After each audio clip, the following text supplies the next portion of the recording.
el único libro que verdaderamente podríamos utilizar tal cual para intentar la búsqueda de la inmortalidad en el concepto que ya expliqué, es Los 20 senderos del despertar espiritual. ¿Por qué?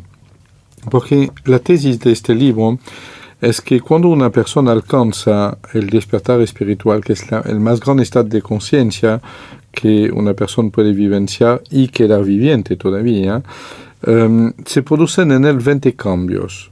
En realidad, si lograríamos provocar voluntariamente con disciplina solamente 7 de estos cambios, podemos provocar una reacción en cadena que nos encamina hacia el despertar espiritual. Bien, ocurre que cualquier de las 20 técnicas que son explicitadas dentro de este libro, de todo modo una práctica periódica de cualquier de estos senderos, 7 de preferencia, cualquier práctica de estos senderos de todo modo obliga a nuestra conciencia bioenergética a elevarse progresivamente.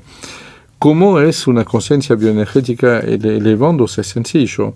Si usted está preocupado de que tiene la heladera, si su sueldo llegó en la cuenta corriente, o si está bajando los precios de tal supermercado que no vamos a nombrar, su conciencia bioenergética es limitada a su pequeña vida personal.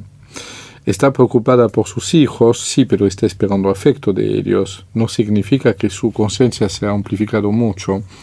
Está mirando lo de Madre Teresa, leyendo la obra de Don Bosco. Allá se está preocupando un poco más. ¿Pero por qué? ¿Porque es de moda? ¿Porque hay una película que habla de ellos? ¿O porque es una preocupación personal? Podemos decir que la conciencia espiritual de una persona se elevada cuando está comprendiendo muchísimo mejor las relaciones entre seres humanos, las grandes tendencias, cómo lo malo, la maldad, aparece, trastorna y destruye.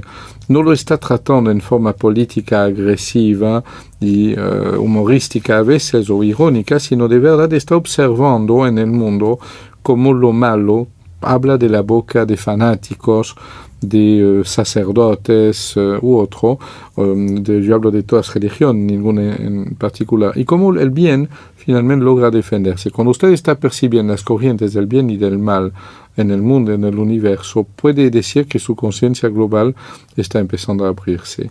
Es lo que ha ocurrido con muchísimas personas que han trabajado con los 20 senderos del despertar espiritual.